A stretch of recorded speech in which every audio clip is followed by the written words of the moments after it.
Well, we got a question from Lisa Evans. Really good question. We talked about guarantee loans, parents guaranteeing their kids' loans. And she writes in and said, what are the potential dangers of providing a guarantee for your kids to buy a house? And I thought it was an excellent question, Lisa. So thank you for that. Just things to consider.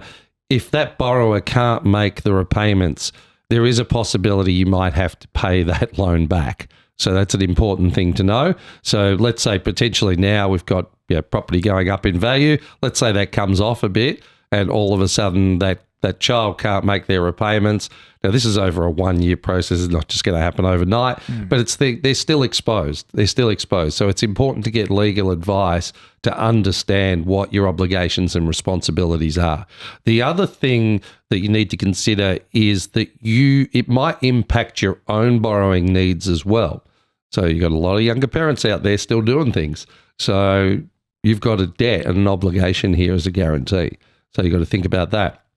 The other thing I would say is if something does go wrong, it could damage the relationship with the special people in your life as well. Now, that's all the potential consequences. But again, we've talked about in previous episodes, there are upsides in saving mortgage insurance. And you've got to look at the default rate on mortgages as well. The trend is your friend, and it's sitting at around 1.2%. But if it goes wrong, it can go very wrong. Nick? I believe one of the keys to the Guarantor product now too, Marty, is it's a limited guarantee, unlike it was in the past. Correct. So the parents are only guaranteeing that deposit amount, not the entire loan. Correct. Yeah, there's limited guarantees and unlimited guarantees.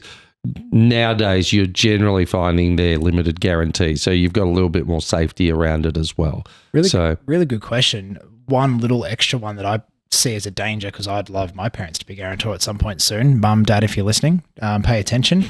What if they want to move house? So they're heading towards retirement age. They may want to downsize and move somewhere else. Can that guarantor chunk move to their next property, or is that a whole complicated process? Oh, it's sort of like a portability. When you're moving house, you can always get the loan on the new house as well. But generally, you'll find that you want to plan that out in advance to know if they're going to move. Because again, once the property is standalone for the child and it supports itself at 80%, then you can take that guarantee off.